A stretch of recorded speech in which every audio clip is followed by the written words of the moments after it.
4-nji maýda Türkmenistanyň Lewap vilayatyna ýene-de güýçli ýağış ýagdy. Mundan bir hepde ozalky weýrançylykly apy tupanyň netijelerinden dolu dikilmedik ilat nowatdaky kynçylyklara duçar boldy. Azatlyga gelip gowşan videolarda duýsen bugün ýüze çykan harasatyň güýjüni, hatardan çykan ýollary, kökü bilen gopurulan äpi dagaçlary, sandan çykan elektrik diňlerini, ýere gaçan üçekleri, seýle-de köçelerde çaýkanyp duran ýağış tuwlaryny görmek bolýar. Azatlykda bu ýagdaýlary açaçan görkezýän bir näçe video bolsa-da, Türkmen howpsuzlyk güýçleriniň internetde harasatyň netijeleri barada ýazgylary paýlaşan adamlara basys görkezip başlandygy sebäpli ýazgylary uradan adamlaryň şahsiýetini aýan edip biljek videodur suratlary çap etmekden saklanýarys. Azatlyň yerli habarçylary 4-nji maýdaky we 27-nji apreldaky harakatlaryň netijesinde üçeklerini ýelin gopuran ýaşaýyş saýlarynyň içine ýağış tuwlarynyň girendigini gurrun berdiler. Azatlyga ugradylan bir videoda Türkmenabadda ýaganyň ertesi güni, ýagny 5-nji maýda adamlaryň öýlerinde ýygnanan ýağış tuwlaryny jamdyr bedireler bilen çykarýandygyny tinlemek bolýar. Zaýlaryň içi bilen birlikde şäheriň tas ähli köçelerini hem ýene suw bastı. Zeýkes kanallarynyň ýoklugy we ýürüýte nasoslarynyň işledilmänligi sebäpli ýağışyň suwy ýygnanyp köçelerde çaýkanyp dur. Şäherde käbir ençematly zaýlar hem çökdi diýip Azatlyň habarçysy 5-nji maýda gurrun berdi. Bellemeli ýere mundan bir hepde ozalky adam pidaly harasatda hem bolşy ýaly Türkmenistanyň häkimetleri we mediasy bu weýrançylykly tupan barada hem kelam söz aýtmadylar. Ýejer çekin ilat häkimetlerden harasatyň netijeleri bilen görüşmek üçin häzir küneçelini hem himayetin ýokdugyny aýdarlar. Azatlyň ozalda habar berişi ýaly häkimetler ilatyň weýran bolan jaýlaryny dikeldip bilmegi üçin guruluş teristleriniň getiriljekdigini aýtdylar-da, bulary adamlaryň özleriniň satyn almaly boljakdyklaryny hem duýdurdylar. Sol bir wagtda Türkmenabadda onsuz hem gytçylyga öwrülen ady karytlaryny tapmak hasym kynlaşdy, olaryň bahalary da barha kymmatlady. Azatlyň Türkmenabaddaky çeşmesi döwlet dukanlarynda zerur harytlaryny tapdyrmaýandygyny aýdyp, häzir bazarlarda çöreň bahasynyň 10 manada, 2 litrlik ýagyň bahasynyň 80 manada we 1 kilogram unyň bahasynyň 10 manada ýetendigini habar berdi. 5-nji maýda Azatlyň habarçysy soňky öwsün güýçli ýelde Türkmenabaddaky dermanhanalaryň birinde aýnalaryň döwlendigini, onuň içindäki zatlaryň bolsa ogurlanandygyny hem gurrun berdi. Türkmen hökümeti adam pidalaryny getiren weýrançylykly harasat barada resmi gynanç bildirip beýanat ýaýratmady we ejir çekenleri berilýän himayetler barada da resmi maglumat ýok.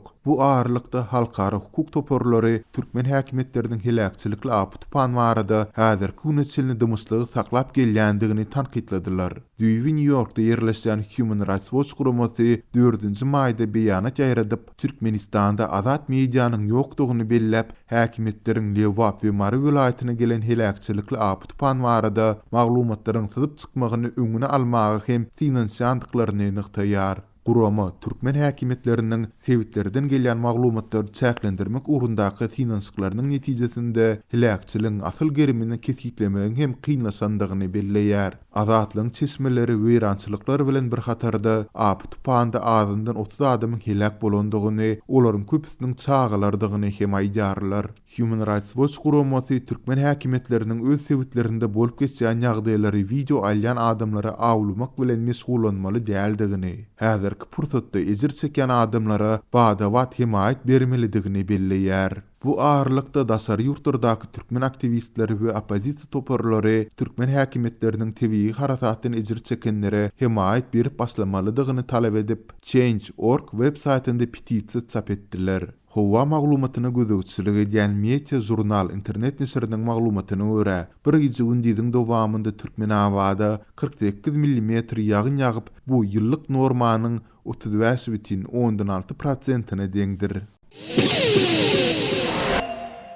Aşgabat şäheriniň 15-nji orta mektebiniň okuwçysy özüni 4-nji gatdan aşağı oklady. Häzir kwat onuň saglyk ýagdaýy agyr bolup, ol keselhananyň intensiv bejeriş bölüminde saklanýar diýip Azatlyk radiosynyň habarçylarynyň biri paýtagtdan habar berýär. Bu waka geçen anny güni, ýagny 1-nji maýda boldy. 15-nji mektebiň 10-njy sınıf okuwçysy 2003-nji ýylda doglan gyýt mektepden ruhsat alyp öýüne gaýdýar. Ol öýüne gelenden soň özüni 4-nji gatdan aşağı zyňýar diýip Azatlyk radiosynyň habarçysy wakadan habarly Aşgabatlylaryň ençemesine salgylanyp 4-nji maýda gurrun berdi. Adatlyk radiosunda bu wakanyň nirede bolandygy, okuwçynyň ady we familiýasy barada dolu maglumat bolsa-da onu köpçülige ma'lum etmekden saklanýar. Habarçynyň sözüne görä okuwçy gyzyň saglyk ýagdaýy agyr bolup, häzirki wagt ol çoğunlygynyň keselhanasynyň intensiv bejeriş bölüminde saklanýar. Muňa nämäniň sebäp bolandygy entek belli däl. Mektepde barlyk derňöw işleri geçirilýär diýip habarçy bellidi. Adatlyk radiosynyň bu waka barada paýtagtyň 15-nji mektebinden kommentari almak synanşyklary başa barmady. Şeýle-de çoğunlygynyň keselhanasy bilen habarlaşyp, okuwçy gyzyň saglyk ýagdaýy barada hem